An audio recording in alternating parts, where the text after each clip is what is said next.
Welcome to ManSpeak, the real coaching for men of faith who want to step up and own their lives. So, in today's episode, we are saying no without the guilt trip. This is a skill every man needs in your work, in your relationships, and in everyday life.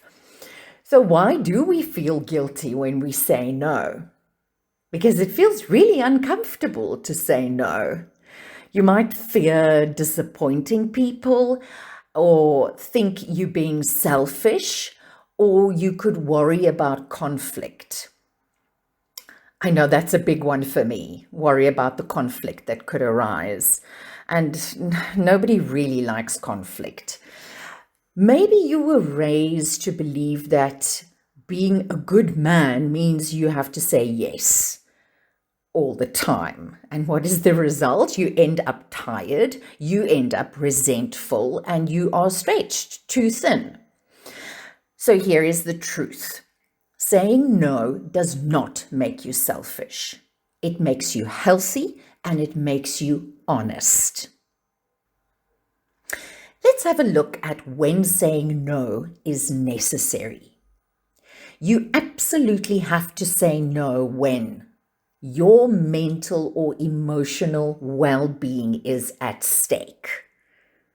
And I don't mean at stake as in it would be the end of the world and a train smash. Even if it just compromises your mental or emotional well-being a little bit, you have to say no. You also have to say no when saying yes would compromise your values or your priorities.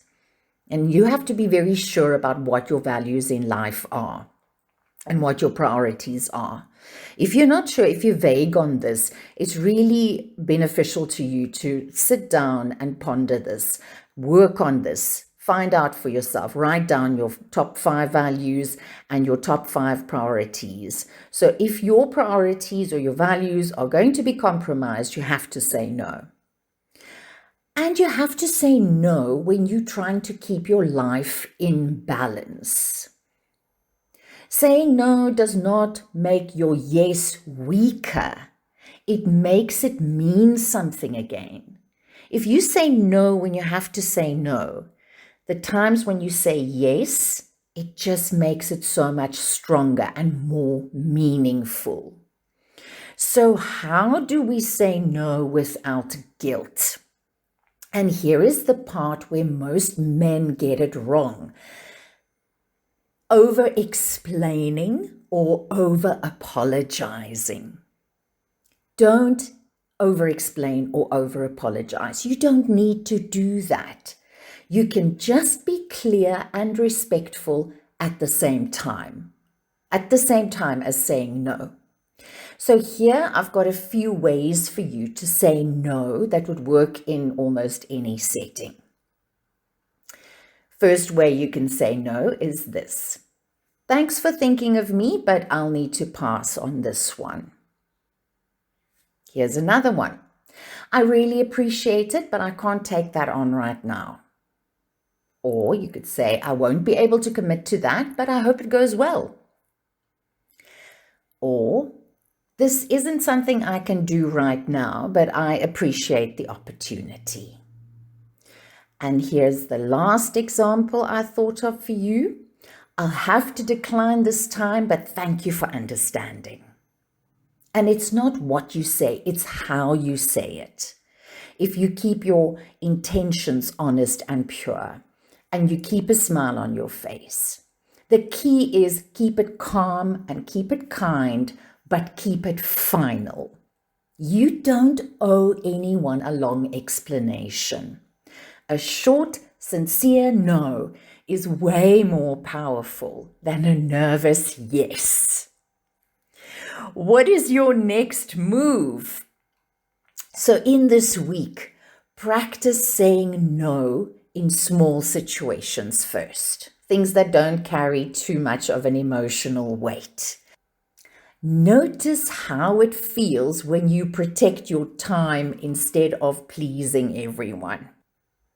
And then go back and reflect on what truly deserves your yes. And remember, no isn't a rejection.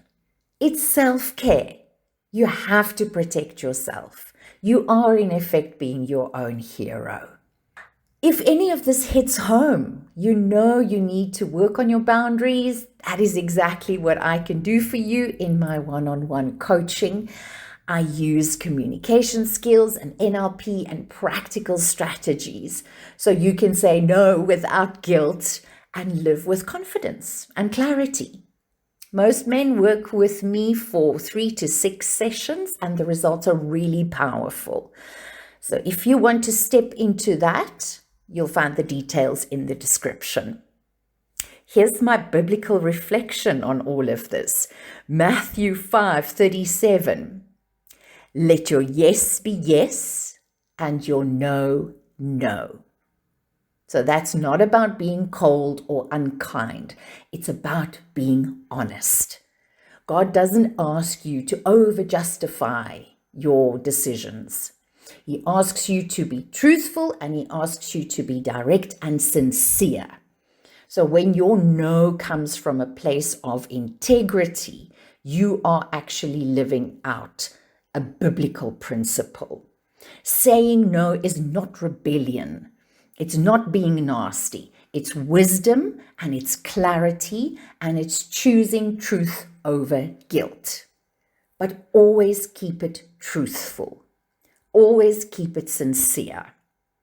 Don't say no with all kinds of little hidden agendas and manipulative ideas or hopes behind your no. But I know if you're listening to this, you are not that kind of guy. So this is ManSpeak for today. If you found this helpful, please like and share and subscribe.